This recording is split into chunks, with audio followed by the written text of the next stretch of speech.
Hello student, this is Rajan and welcome to Right classes. और आज हम आपके साथ डिस्कस करने वाले हैं एक फिजिक्स के सबसे इंपॉर्टेंट लॉ को, जिसको हम जानते हैं किरचॉफ्स की लॉ। यानी कि किरचॉफ जो हमारे साइंटिस्ट हुआ करते थे, उन्होंने हमें दो लॉ को डिफाइन किया और उनके लॉ से रिलेटेड हम कुछ न्यूमेरिकल को भी सॉल्व करेंगे। तो पहले न्यूमेरिकल को करने से पहले लॉ को आपको थोड़ा सा एनालाइज कराते हैं कि किरचॉफ के दोनों लॉ हमें क्या बताते हैं। यानी कि जो किरचॉफ का फर्स्ट लॉ था उसको हम KCL के नाम से भी जानते हैं, K for Kirchhoff, C for current, L for law. यानी कि किरचॉफ का जो फर्स्ट लॉ है वो हमें डिस्कस करता है किरचॉफ के करंट लॉ को। यानी कि बच्चों, किरचॉफ का करंट लॉ क्या होता है? यानी कि अकॉर्डिंग टू किरचॉफ उन्होंने क्या बताया हमें कि किसी भी इलेक्ट्रिक सर्किट के अंदर, यानी कि in an electric circuit the algebraic sum of current at any junction is 0। मतलब उन्होंने बोला कि किसी भी जंक्शन पे, यानी कि किसी भी जंक्शन पे जो सम ऑफ टोटल करंट होता है वो क्या होता है बच्चों? 0 होता है। क्योंकि यहाँ पे उन्होंने लिखा sum of current at any junction is 0 और यहाँ पे अलजेब्रिक वर्ड लिखा है, तो इसका मतलब उसका जो सम ऑफ टोटल करंट है वो 0 के इक्वल है। और यहाँ से उन्होंने इस चीज़ को डिस्कस कैसे किया? उन्होंने बताया the sum of current entering a junction. मतलब उनके अकॉर्डिंग उन्होंने बोला कि जितना भी करंट जंक्शन की ओर एंटर कर रहा है और जितना करंट जंक्शन से दूर जा रहा है, उसका जो टोटल सम होगा बच्चों वो 0 के इक्वल होगा। तो उन्होंने इस चीज को एल्जेब्रिकली बोल दिया कि summation of I is also is equal to 0। कुछ बच्चे इसको सिग्मा पढ़ते हैं, कुछ बच्चे इसको समेशन पढ़ते हैं। तो समेशन ऑफ सिग्मा का मतलब होता है सम ऑफ टोटल, यानी कि टोटल। यहाँ पे करंट की बात कर रहा है तो सम ऑफ टोटल करंट बच्चों किसके बराबर होता है? 0 के बराबर होता है। तो बच्चों मैं एक फिगर से आपको इस चीज को एनालाइज कराता हूँ कि कैसे 0 के बराबर है। तो बच्चों मैंने यहाँ पे एक फिगर बना रखा है, जैसा कि आपको देखना। मैंने कहा ये मेरा जंक्शन पॉइंट है। मैंने कहा जो जंक्शन की ओर करंट आ रहा है वो I1, ये जंक्शन की ओर आ रहा है इसको I2 बोल दिया। ये जंक्शन से दूर जा रहा है तो मैंने इसको बोल दिया I3, और ये भी करंट जंक्शन से दूर जा रहा है तो इसको बोल दिया मैंने I4। ठीक है, तो अकॉर्डिंग टू किरचॉफ यहाँ पे मैंने आपको बता रखा है कि जो करंट जंक्शन की ओर आते हैं, जैसा कि मैंने यहाँ पे लिखा है, जो करंट जंक्शन की ओर आते हैं यानी कि टुवार्ड्स जंक्शन, तो उसको हम क्या लेते हैं बच्चों? पॉजिटिव लेते हैं। और जो करंट जंक्शन से दूर जाते हैं उनको हम क्या लेते हैं? नेगेटिव लेते हैं। तो बच्चों यहाँ पे आपको दिख रहा होगा इस फिगर के अंदर कि जंक्शन की ओर आने वाले करंट कौन कौन सी हैं? एक तो I1 है और दूसरा मेरा I2 है। और वहीं हम I3 और I4 को देखते हैं तो ये दोनों करंट जंक्शन से दूर जा रहे हैं। तो जंक्शन की ओर आने वाले करंट हमारे पॉजिटिव होते हैं और जंक्शन से दूर जाने वाले करंट हमारे नेगेटिव होते हैं। तो बच्चों इस चीज को हम मैथमेटिकली कैसे लिखते हैं? तो मैंने लिखा जो जंक्शन की ओर आ रहा था करंट उसको मैंने I1 लिखा, ये भी जंक्शन की ओर आ रहा है तो इसको भी मैंने I2 लिखा। और इन दोनों को पॉजिटिव लिखना पड़ा क्योंकि जंक्शन की ओर आने वाले करंट वो पॉजिटिव होते हैं और जंक्शन से दूर जाने वाले करंट नेगेटिव होते हैं। तो जंक्शन से दूर कौन सा जा रहा था बच्चों? हमारा I3 जा रहा था और यहाँ पे I4 जा रहा था। ये सब किसके इक्वल? 0 के इक्वल। तो यहाँ से हम इसको इस तरीके से भी लिख सकते हैं कि I1 प्लस I2 जो इक्वल मिलेगा बच्चों I3 प्लस I4। तो बच्चों यही हमें किरचॉफ के लॉ से पता चलता है कि जितना करंट जंक्शन में एंटर कर रहा है उतना ही करंट जंक्शन से बाहर निकल रहा है। इसीलिए हम यहाँ से बोलते हैं कि इनका जो टोटल सम होता है वो 0 के इक्वल होता है। यानी कि बच्चों हम इसको लिखेंगे तो यहाँ पे हम लिखते हैं sum of entering the current, sum of entering the current is also is equal to sum of outward the current. मतलब जितना करंट हमारा अंदर गया और उतना ही करंट हमारा बाहर निकला, यानी कि जो उसका टोटल सम है वो 0 के इक्वल है। ठीक है बच्चों, तो ये तो हमारा किरचॉफ का फर्स्ट लॉ हमने डिस्कस किया। और इसका एक सबसे इंपॉर्टेंट पार्ट जो मैंने यहाँ पे लिखा है कि इस लॉ को हम law of conservation of charge के नाम से जानते हैं। ये सबसे इंपॉर्टेंट क्वेश्चन बनता है। ये हमसे बेसिकली एक MCQ का क्वेश्चन पूछा भी जाता है कि किरचॉफ का फर्स्ट लॉ किस पे डिपेंड करता है। तो बच्चों किरचॉफ का फर्स्ट लॉ किस पे डिपेंड करता है? तो इसको हम कंजर्वेशन चार्ज के नाम से भी जानते हैं। तो कंजर्वेशन ऑफ चार्ज का मतलब बच्चों क्या होता है? तो जैसा कि मैंने यहाँ पे लिखा है कि charge can not be accumulate और ऑरिजिनेट एट एनी पॉइंट। मतलब यानी कि इसका जो कहने का मतलब है कि जो करंट कंटिन्यू हर पॉइंट पे अलग अलग फिल हो रहा है, यानी कि चार्ज कहीं पे एक्युमुलेट नहीं हो पाता। एक्युमुलेट का मतलब क्या होता है बच्चों? इकट्ठा नहीं हो पाता। तो चार्ज कहीं पे इकट्ठा नहीं होगा तो चार्ज की हर पॉइंट पे वैल्यू अलग अलग मिलेगी। इसीलिए हम इसको लिखते हैं कि charge can not accumulate and originate at any point. ठीक है बच्चों, तो ये एक फर्स्ट लॉ था और फर्स्ट लॉ काफ़ी इंपॉर्टेंट होता है। इसको हम law of conservation of charge के नाम से भी जानते हैं। इसी के साथ हमको लॉ सेकंड पढ़ेंगे, फिर हम उसके साथ आपको न्यूमेरिकल भी इसके कराने वाले हैं। ठीक है बच्चों, तो पहले आप वीडियो को पॉज करके इस लॉ को नोट डाउन जरूर कर लें। इसी के साथ हम सेकेंड लॉ को पढ़ेंगे। ठीक है बच्चों, तो जैसा कि हमने किरचॉफ का फर्स्ट लॉ आपके साथ डिस्कस किया, सिमिलरली किरचॉफ का सेकंड लॉ हम डिस्कस करेंगे। यानी कि किरचॉफ का जो फर्स्ट लॉ था उसको हमने केसीएल नाम दिया था और उसको मैंने एक्सप्लेन किया था। वो हमारा लॉ जो होता है वो किरचॉफ का करंट लॉ होता है। सिमिलरली किरचॉफ का जो सेकंड लॉ होता है इसको हम बोलते हैं केवीएल। यानी कि केवीएल का मतलब होता है किरचॉफ का वोल्टेज लॉ। यानी कि वोल्टेज लॉ यानी कि कहीं ना कहीं इस लॉ के अंदर हमें वोल्टेज के बारे में बताया जाएगा। और बेसिकली ये जो किरचॉफ का सेकंड लॉ एप्लीकेबल होता है ये केवल क्लोज्ड लूप के लिए एप्लीकेबल होता है और मैश के लिए। यानी कि लूप और मैश एक ही बात होती है। मैश को बेसिकली हिंदी में हम बंद पास के नाम से जानते हैं और लूप तो आप जानते होंगे। यानी कि एक मेरे पास जो लूप होगी वो क्लोज्ड लूप होगी जो चारों तरफ से क्या होगी बच्चों, बंद होगी। ठीक है बच्चों, तो किरचॉफ का सेकंड लॉ हमें क्या बताता है, उन्होंने बताया कि अराउंड एनी क्लोज्ड लूप, मतलब किसी भी क्लोज्ड लूप के चारों ओर the network and the algebraic sum of the change in potential must be zero. यानी कि उनके अकॉर्डिंग बताया गया कि जो टोटल पोटेंशियल जो चेंज हो रहा है उसका भी सम कितना होना चाहिए बच्चों, जीरो के इक्वल होना चाहिए। इसी के साथ उन्होंने हमें यहाँ पे सेकंड लाइन फिर से बताई। उन्होंने कहा the algebraic sum of electromotive force, EMF आपको जानते होंगे। ईएमएफ का मतलब होता है electromotive force of any loop of a circuit, मतलब किसी भी लूप के अंदर जो इलेक्ट्रोमोटिव फोर्स है वो इक्वल बच्चों किसके होता है, यानी कि sum of the product of current and resistance in it, मतलब जो प्रोडक्ट हम करते हैं करंट का और रेजिस्टेंस उसके इक्वल होता है। तो यहाँ पे मैंने इस रूल जो लिख रखा है वो मैंने बताया कि जो इलेक्ट्रोमोटिव फोर्स है वो उसका सम है वो इक्वल टू किसके होता है, सम ऑफ आई इंटू आर। ठीक है बच्चों, तो सेकंड लॉ में जो न्यूमेरिकल हमसे पूछे जाते हैं उसमें आपको किसी एक डायरेक्शन को पकड़ के चलना पड़ेगा। अगर आप क्लॉकवाइज जाते हो तो उसके रूल्स के अकॉर्डिंग चलेंगे और एंटी क्लॉकवाइज जाते हो तो उसके भी रूल्स के अकॉर्डिंग चलेंगे।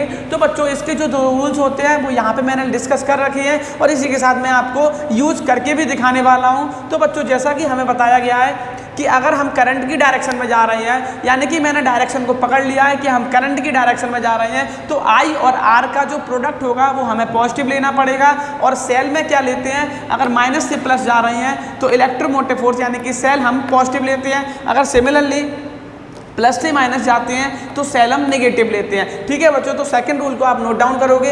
इसी के साथ इस रूल्स के कुछ इंपॉर्टेंट मैं क्वेश्चंस आपको बताने वाला हूं। पहले इस रूल को भी डिफाइन करने वाला हूं कि इसका आप यूज सिमेट्री जो हमने लिख के दी है हम कैसे इसका यूज करेंगे। ठीक है बच्चों, तो आप पहले इसको एक बार नोट डाउन करेंगे।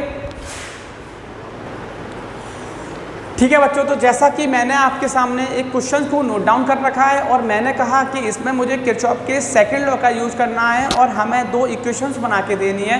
ठीक है बच्चों, तो किरचॉफ का सेकंड लॉ को यूज़ करने से पहले मैं आपको बता दूं कि किरचॉफ का जो सेकंड लॉ होता है उसको हम लूप रूल के नाम से जानते हैं या फिर मैश रूल के नाम से जानते हैं। तो लूप का मतलब हमारे पास यहाँ पे दो लूप गिवन है। पहली लूप जो मैं आपको दिखा रहा हूँ वो मैंने लिखा है ADCBA, यानी कि फर्स्ट लूप हमारी ये है और सिमिलरली सेकेंड लूप हमारी ये है। ठीक है बच्चों, तो इन दोनों लूप में मुझे किरचॉफ का सेकंड लॉ अप्लाई करना है और हम समझेंगे कि किरचॉफ के सेकंड लॉ को हम कैसे अप्लाई करते हैं और कैसे क्वेश्चन को बना सकते हैं। ठीक है बच्चों, तो काफ़ी सिंपल स्ट्रेटजी से हम इसको करेंगे। मैं आपको बस एक सिंपल सा स्ट्रेटजी बता रहा हूँ कि आपको करंट की डायरेक्शन पकड़नी है और अगर हम करंट की डायरेक्शन पकड़ लेंगे तो यानी कि आई और आर का जो प्रोडक्ट होगा वो हमारा पॉजिटिव होगा। ठीक है बच्चों, तो इतना सा बात आप याद रखोगे कि करंट की डायरेक्शन में चल रही हो तो आई और आर का जो प्रोडक्ट है वो हमारा पॉजिटिव है। तो सबसे पहले करंट की डायरेक्शन में जाके हम आई और आर को डिफाइन करते हैं। बच्चों मैंने कहा कि करंट मेरा जो इस तरीके से फ्लो हो रहा है तो मैंने कहा मैं यहीं से स्टार्ट कर दे रहा और मैंने लिखा फॉर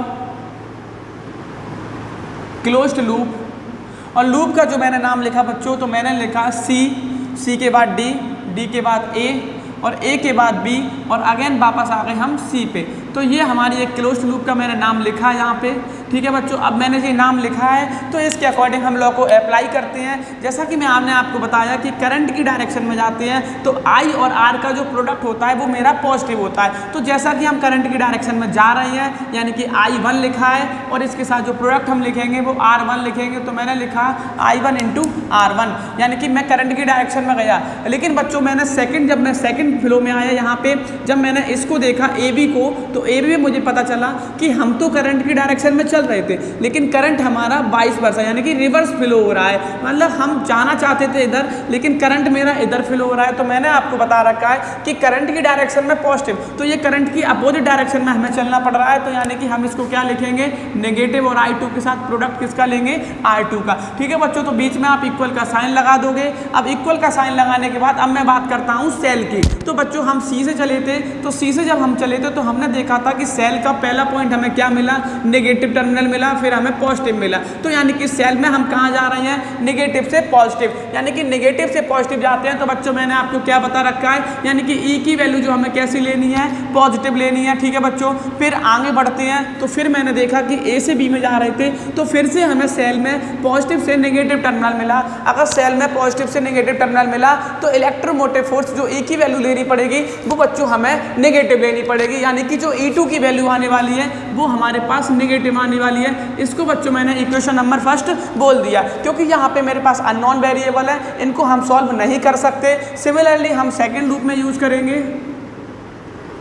तो बच्चों अब की बार जो हमारी सेकंड लूप होने वाली है उसको आप कुछ भी नाम दे दो, बस आपको बस एक चीज़ को याद रखना है, नाम कुछ भी दे दो तो आपको उसी अकॉर्डिंग डायरेक्शन में जाना है। अगर आप करंट की डायरेक्शन मिल रही है तो आई और आर पॉजिटिव ले लो, करंट की अपोजिट डायरेक्शन मिल रही है तो आई और आर का प्रोडक्ट नेगेटिव ले लो। ठीक है बच्चों, तो मैं यहाँ से चलता हूँ और मैंने लिखा मैं बी से चलने का नंबर लगाऊंगा।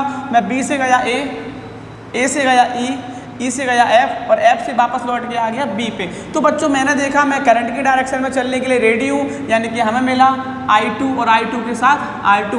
ठीक है बच्चों, फिर मैं आगे बढ़ा तो फिर से मुझे करंट की डायरेक्शन मिली, लेकिन अब की बार जो टोटल करंट है यानी कि I1 प्लस I2 दे रखा है और इसके साथ जो प्रोडक्ट हमें लेना पड़ा, तो इसके साथ प्रोडक्ट आप क्या लोगे बच्चों, तो यहाँ पे ये एक रेजिस्टेंस लगा के दे रखा है R3, तो इसके साथ जो प्रोडक्ट हमें मिला बच्चों वो हमें R3 मिला is also is equal to. जब मैंने सेल में देखा बच्चों तो केवल एक ही सेल लगा हुआ था, लेकिन हम जा रहे थे करंट की डायरेक्शन में, यानी कि नेगेटिव से पॉजिटिव टर्मिनल मिला, यानी कि सेल का जो हमें लेना पड़ा वो भी हमें कैसा लेना पड़ा, पॉजिटिव लेना पड़ा। तो ये हमारी इक्वेशन नंबर सेकंड हो गई। तो बच्चों ये किरचॉफ के दोनों लॉ को मैंने आपको अप्लाई करना सिखा दिया है। इसी के साथ ये मैंने आपको एक न्यूमेरिकली आपको बता दिया, डेरिवेशन के बेस पे इस तरीके से किरचॉफ के लॉ का हम यूज करते हैं। तो अब हम आपके सामने इसके कुछ इंपॉर्टेंट क्वेश्चन भी बताने वाले हैं, जिससे आप इसके लॉ को समझ के इसके आसानी से क्वेश्चन कर सको। ठीक है बच्चों, तो पहले आप इसको नोट डाउन करोगे, इसी के साथ हम इसका क्वेश्चन सॉल्व करेंगे।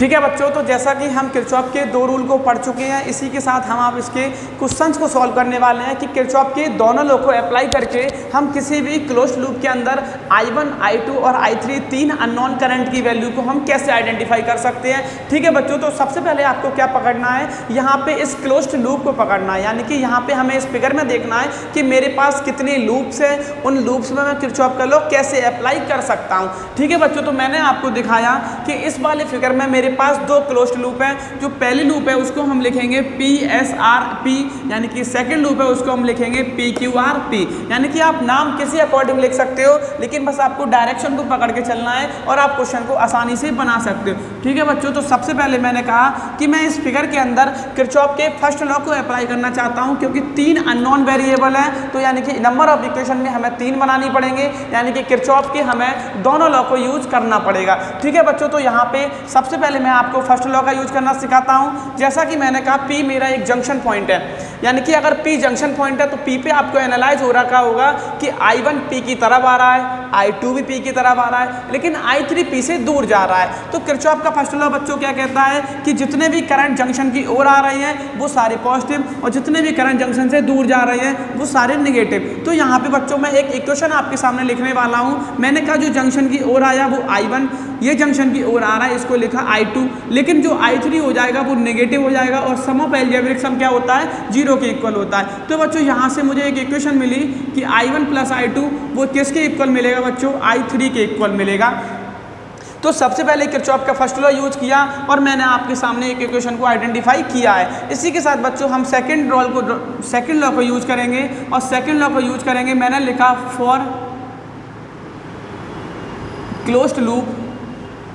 लेकिन बच्चों अब की बार जो लूप का नाम है वो मैं लिखने जा रहा हूँ। यहाँ पे मैंने लिखा कि आप कहीं से भी लिख सकते हो, तो मैंने लिखा मैं P से लिख रहा हूँ, PRS और लौट के मैं फिर से P पे आ गया। तो इस लूप में मैंने किरचॉफ का सेकंड लॉ अप्लाई किया। तो जैसा कि मैंने लिखा है, मैं करंट की डायरेक्शन में जाऊंगा तो I और R का जो प्रोडक्ट है वो हम पॉजिटिव लेंगे। तो P से मैं चला बच्चों, तो आपको दिख रहा है ये करंट की डायरेक्शन है, यानी कि I3 के साथ जो प्रोडक्ट आएगा वो 20 आएगा। और साइन अभी पता नहीं है बच्चों क्या करना है, लेकिन फिर आगे बढ़े जब मैंने एनालाइज किया कि हम फिर से अब करंट की अपोजिट डायरेक्शन में जा रहे हैं, क्योंकि इस वाले में बच्चों करंट क्या है, I2 करंट जा रहा है, यहाँ से I2 करंट जा रहा है। तो बच्चों हम यहाँ पे नोट डाउन करेंगे कि हम वापस से करंट की डायरेक्शन में हैं, यानी कि मैंने लिखा 200 और I2 और बीच में साइन बच्चों इक्वल का लगा दिया। अब हम सेल में चलेंगे, तो सेल का मैंने एनालाइज किया, इस रो में कोई सेल नहीं है, यहाँ पे भी कोई सेल नहीं है, लेकिन यहाँ पे सेल में हम जा रहे हैं, लेकिन हम नेगेटिव से पॉजिटिव जा रहे हैं, यानी कि नेगेटिव से पॉजिटिव में सेल का जो फंक्शन लिया जाता है, यानी कि वो हमें पॉजिटिव लेना पड़ेगा। ठीक है बच्चों, तो यहाँ से आप इसको और भी ईजी कर सकते हो। तो बच्चों मैंने कहा यहाँ से मैंने 5 को कॉमन निकाला, तो 5 को कॉमन निकाला तो ये मिला 4I3, और यहाँ पे कॉमन निकाला तो यहाँ पे मिला 40I2 और इक्वल टू बच्चों 1। इक्वेशन नंबर सेकंड मुझे यहाँ से मिल चुकी है। ठीक है बच्चों, तो इसी के साथ हम इक्वेशन नंबर अब थर्ड बनाएंगे यहाँ पे। तो बच्चों आपको मैं थोड़ा सा और सिमेट्री बता दूँ, तो ये मेरे पास I3 और I2 दो अननोन वेरिएबल है, जबकि मैं क्या करूँगा, यहाँ से मैं I3 को I1 प्लस I2 में इंटरचेंज कर दूंगा। तो मैंने I3 की जगह लिखा I1 प्लस I2 और यहाँ पे लिखा 40I2 is also equal to 1। तो बच्चों जब मैंने इसको सॉल्व किया तो ये मिला 4I1 और ये 4I2 और इनको ऐड कर दिया तो 44I2 is also equal to 1। तो बच्चों मैंने कहा ये मेरे पास जो इक्वेशन आ गई वो इक्वेशन नंबर सेकंड आ गई है। इसी के साथ हम किरचॉफ लॉ नेक्स्ट लूप में अप्लाई करेंगे। तो नेक्स्ट लूप जो मैंने ले रखी है बच्चों, तो मैंने लिखा P, फिर से R, फिर Q और लास्ट में P पे आ गई। तो अब फिर आपको देखना पड़ेगा, तो करंट की डायरेक्शन में हम फिर से जा रहे हैं, तो 20 के साथ I3, लेकिन अब बच्चों मैंने लिखा 60 के साथ I1 और यहाँ पे देखा सेल के लिए मैंने देखा तो सेल में मैं वापस नेगेटिव टू पॉजिटिव जा रहा हूँ, तो यहाँ पे 4 लिखना पड़ा। अब बच्चों हम इसको फिर से इंटरचेंज करेंगे, I3 की जगह मैं फिर से लिखूँगा I1 और प्लस का I2 और 60 के साथ I1 और इज इक्वल टू बच्चों 4। तो यहाँ से जब इसको सॉल्व किया तो 20I1 और 60I1 यानी कि हमें मिला 80I1 और ये मिला 20I2 is also equal to 4। तो 4 का डिवाइड करोगे बच्चों तो 20I1 यानी कि 5I2 is also equal to 1। Equation number second. तो बच्चों दो इक्वेशन मेरे पास आ चुकी हैं। अब हमारा काम शुरू होता है एलिमिनेशन मेथड का। ठीक है बच्चों, तो पहले आप इतना नोट डाउन करोगे। ठीक है बच्चों, जैसा कि दो इक्वेशन हमने बना ली हैं, अब मैं आपको बताने वाला हूं कि इसमें मैं एलिमिनेशन मेथड का यूज करूंगा और I1, I2, I3 की वैल्यू को हम फाइंड आउट करेंगे। ठीक है बच्चों, तो एलिमिनेशन यूज करने से पहले थोड़ा सा आपको दिख रहा होगा यहाँ पे बहुत कुछ इक्वेशन में सिमिलरिटी भी मिल रही है। यहाँ पे आपको दिख रहा है कि यहाँ से मैं 4 को आसानी से कॉमन निकाल सकता हूँ, यहाँ से मैं 5 को कॉमन निकाल सकता हूँ। तो जब मैंने बच्चों यहाँ से 4 को कॉमन निकाला तो यहाँ पे मुझे मिला I1 और यहाँ पे 11 के साथ I2 is also equal to ये 1/4 हो गया। और यहाँ से मैंने 5 को कॉमन निकाला तो मुझे मिला 4I1 और ये मिला I2 और इज इक्वल टू में यहाँ पे 1/5 हो गया। ठीक है बच्चों, तो अब मुझे किसी एक वेरिएबल को कट करना है। तो अगर आपको वेरिएबल को कट करना है तो अब आपको क्या करना पड़ेगा, यानी कि इन दोनों में कुछ सिमिलरिटी करनी पड़ेगी। तो बच्चों मैंने कहा इस वाली इक्वेशन में मैं 11 से मल्टीप्लाई करूंगा तो I2 और I2 के दोनों फंक्शन सेम होंगे। तो इस I2 का फंक्शन सेम मिला, यानी कि 11 का मल्टीप्लाई 4 में किया तो 44I1 मिला। और यहाँ से इसको सॉल्व किया तो मिला मुझे 11 के साथ I2 और is also equal to 11/5।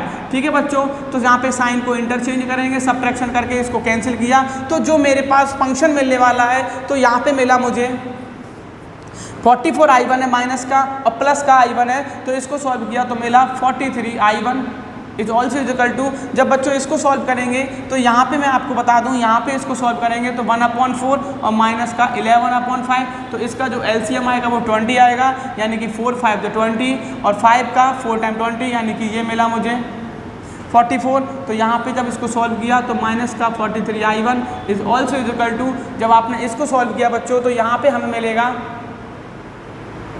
Minus का 39/20। तो माइनस से माइनस कैंसिल किया, यानी कि जो हमें वैल्यू मिलेगी यहाँ से I1 की, तो ये जो मुझे वैल्यू मिली वो 39/20 इंटू में 43। तो I1 की एक बहुत ही खतरनाक वैल्यू हमें मिली है बच्चों 39 यहाँ पे लिखेंगे 0 और 3 2 या 6, दिस इज आंसर। ठीक है बच्चों, तो आप इसको नोट डाउन करोगे। इसी के साथ हम इसकी सेकंड वैल्यू को आइडेंटिफाई कर। ठीक है बच्चों, तो जैसा कि मैंने यहाँ पे सॉल्व किया था तो मेरे पास जो आंसर आ गया था वो मैं आपको बता दूँ, यहाँ पे मेरा 43i1 है और यहाँ पे मैंने जब इसको सॉल्व किया तो इसका मुझे जो आंसर मिला तो मैंने आपको बताया था यहाँ पे इसको जब माइनस किया तो हमें मिला माइनस का 39/20। तो बच्चों माइनस से माइनस कैंसिल किया और i1 की जो हमें वैल्यू मिली वो 39/860 एम्पियर, यानी कि बच्चों जो i1 की वैल्यू है वो हमें मिली 39/860। अब i1 की वैल्यू को आप क्या करोगे, आप इस क्वेश्चन में किसी भी इक्वेशन में i1 की वैल्यू को पुट करोगे, यानी कि मेरे पास ये इक्वेशन है तो इसमें i1 की वैल्यू पुट करोगे तो यहाँ से जो आपको i3 की आंसर मिलने वाला है तो i3 का जो आपको आंसर मिलेगा वो हमें मिलेगा 11/172 एम्पियर। और जब i1 और i2 की वैल्यू, i1 और i3 की वैल्यू हाँ ठीक है बच्चों, तो यहाँ पे i3 पता चला तो i3 को जब पुट करोगे तो i2 का जो आपको आंसर मिलने वाला है तो वो हमें i2 का जो आंसर मिलेगा वो 4/215 एम्पियर। ठीक है बच्चों, तो ये आपको इक्वेशन खुद से सॉल्व करके आंसर निकालना है। मैंने आपको बताया कि किरचॉफ के लॉ को कैसे अप्लाई करते हैं और किस तरीके से हम इक्वेशन बनाएंगे, और मेरे पास नंबर ऑफ इक्वेशन 3 होंगी बिकॉज हमें 3 ही अननोन वेरिएबल पता है। ठीक है बच्चों, तो आप इसको नोट डाउन करोगे। इसी के साथ मैं नेक्स्ट क्वेश्चन में आपको बताऊंगा कि किरचॉफ के लॉ को हम कैसे अप्लाई करते हैं। ठीक है बच्चों, तो जैसा कि मैंने आपके सामने बोर्ड पे एक और क्वेश्चन मेंशन कर रखा है, इसमें आपको किरचॉफ के दोनों लॉ को यूज करना है और आपको इक्वेशन को आइडेंटिफाई करना है, यानी कि इक्वेशन को आपको बना कर दिखाना है। ठीक है बच्चों, तो वीडियो को पॉज करके आप पहले एक बार इक्वेशन को बनाने का ट्राई कर लें, फिर आप इस वीडियो को कंटिन्यू कर सकते हैं। लेकिन बच्चों हम कंटिन्यू करेंगे अपने लेक्चर को। तो यहाँ पे सबसे पहले इसके पास आपको दिख रहा है ये मेरे पास क्लोज्ड लूप है और यहाँ पे दो क्लोज्ड लूप है। पहली मैंने लूप ये मान ली और दूसरी मैंने ये मान ली। तो सबसे पहले बच्चों हम आपको बता दें कि सेल में ये पॉजिटिव नेगेटिव, ये पॉजिटिव नेगेटिव और ये पॉजिटिव नेगेटिव, जैसा कि मैंने आपको दो रूल से अप्लाई करवा रखी है तो यहाँ पे दोनों रूल का यूज करेंगे। मैंने कहा कि मैं फर्स्ट लॉ को यूज करने वाला हूँ, डी मेरा एक जंक्शन पॉइंट है। अगर बच्चों डी मेरा एक जंक्शन पॉइंट है तो मैंने देखा कि I2 D से दूर जा रहा है और I1 भी D से दूर जा रहा है, लेकिन I3 D की ओर आ रहा है। तो सबसे पहले किरचॉफ की फर्स्ट इक्वेशन को अप्लाई करते हैं। मैंने आपको बताया कि अंदर की ओर आने वाले सारे करंट मेरे पॉजिटिव और दूर जाने वाले यानी कि मेरे सारे current negative is also equal to 0। तो बच्चों यहाँ से मुझे एक रिलेशन मिला कि I1 की जो वैल्यू है वो हमें मिला I1 प्लस I2, यानी कि I3 की वैल्यू आपको I1 प्लस I2 मिल चुकी है। ये इक्वेशन नंबर फर्स्ट मान ली। अब आप किसी एक क्लोज्ड लूप को ले लो, तो मैंने लिखा कि मेरे पास जो क्लोज्ड लूप है वो मैंने लिखा ABCDA। अब ABCDA में बच्चों किरचॉफ का लॉ कैसे अप्लाई करते हैं, तो मैंने आपको बताया कि डायरेक्शन ऑफ करंट, तो करंट की डायरेक्शन में जा रही हैं तो करंट मेरा कितना है बच्चों I1 और इसके साथ रेजिस्टेंस है 4। आगे बढ़े तो ये करंट की अपोजिट डायरेक्शन मिली, क्योंकि हमें इसी अकॉर्डिंग आगे चलना है। मैं C से D की तरफ जा रहा था लेकिन करंट मेरा माइनस कर गया, यानी कि मैंने I2 लिखा और I2 के साथ प्रोडक्ट लिखा 3 इज ऑल्सो इक्वल टू का साइन लगा दिया। तो सेल में मैंने देखा कि मैं पॉजिटिव से नेगेटिव जा रहा था, तो अभी मैंने आपको बताया था कि पॉजिटिव से नेगेटिव जाते हो तो सेल का जो लिखा जाता है वो माइनस का 2 लिखा जाएगा, और आगे मैंने देखा कि नेगेटिव से पॉजिटिव जाएंगे यानी कि प्लस का 1 लिखा जाएगा। तो मैंने बच्चों इसको सॉल्व किया तो यहाँ से मिला 4I1 माइनस का 3I2 is also equal to minus का 1। इक्वेशन नंबर सेकंड मैंने इसको बोला। इसी के साथ बच्चों हम क्लोज्ड लूप सेकंड में अप्लाई करेंगे। तो इसका जो मैंने नाम लिखा है तो मैंने लिखा है DCFE और D में सेकंड क्लोज लूप लिखी, और क्लोज लूप में मैंने देखा मैं फिर से डायरेक्शन ऑफ करंट में गया तो मुझे मिला 3 के साथ I2। ठीक है, अब अगेन मैं करंट की डायरेक्शन में जा रहा हूं तो मुझे मिला 2 के साथ I3, और 2 के साथ I3 मिलने के बाद अब मैं सेल में मैंने देखा कि सेल में मैं वापस से पॉजिटिव से नेगेटिव की तरफ गया तो माइनस का 1, और अगेन नेगेटिव से पॉजिटिव गया तो यानी कि प्लस का 4। ठीक है बच्चों, तो इसको जब सॉल्व किया तो ये 3I2 2 I3 को मैंने बच्चों चेंज किया तो मैंने लिखा I1 प्लस I2 और यहाँ पे मिला 3। तो जब इस इक्वेशन को मैंने सॉल्व किया तो हमें मिला 2I1 और 5I2 is also equal to 3। Equation number third. अब बच्चों सेकंड और थर्ड में आप एलिमिनेशन मेथड का यूज करोगे, तो मैंने आपसे कहा है इसमें मैं मल्टीप्लाई 5 से कर दे रहा और इस वाली इक्वेशन में मैं मल्टीप्लाई यहाँ पे 3 से कर रहा हूँ। तो जैसे ही मैंने इसमें 5 से मल्टीप्लाई किया तो 5 4 जा 20I1 और 5 3 जा 15I2, ठीक है, और माइनस का 5। ठीक है बच्चों, और इसमें जब सॉल्व किया तो 3 2 जा 6I1 और यहाँ पे 3 5 जा 15I2, is also is equal to 3 3 था 9। एलिमिनेशन यूज किया, ये दोनों कैंसिल आउट हो गए और कैंसिल आउट होने के बाद जब मैंने इसको सॉल्व किया तो ये मिला मुझे 26i1 और यहाँ पे इसको सॉल्व किया तो हमें मिला बच्चों 4। तो यानी कि i1 की जो वैल्यू मिली वो 4/26 यानी कि 2/13। ठीक है बच्चों, तो i1 की मैंने आपको वैल्यू निकाल के बता दी है। तो i1 की जो वैल्यू आई है बच्चों वो हमें 2/13 मिली है। तो i1 की वैल्यू आप किसी भी इक्वेशन में पुट करोगे तो यहाँ पे i2 मिलेगा और फिर आप i2 और i1 की वैल्यू पुट करोगे तो ये आपको i3 मिलेगा। ठीक है बच्चों, तो ये हमने आपको सिखा दिया किरचॉफ के दोनों लॉ को हम कैसे अप्लाई कर सकते हैं। अगर बच्चों वीडियो अच्छी लगी हो तो चैनल को लाइक करें, शेयर करें और सब्सक्राइब करें। All the best.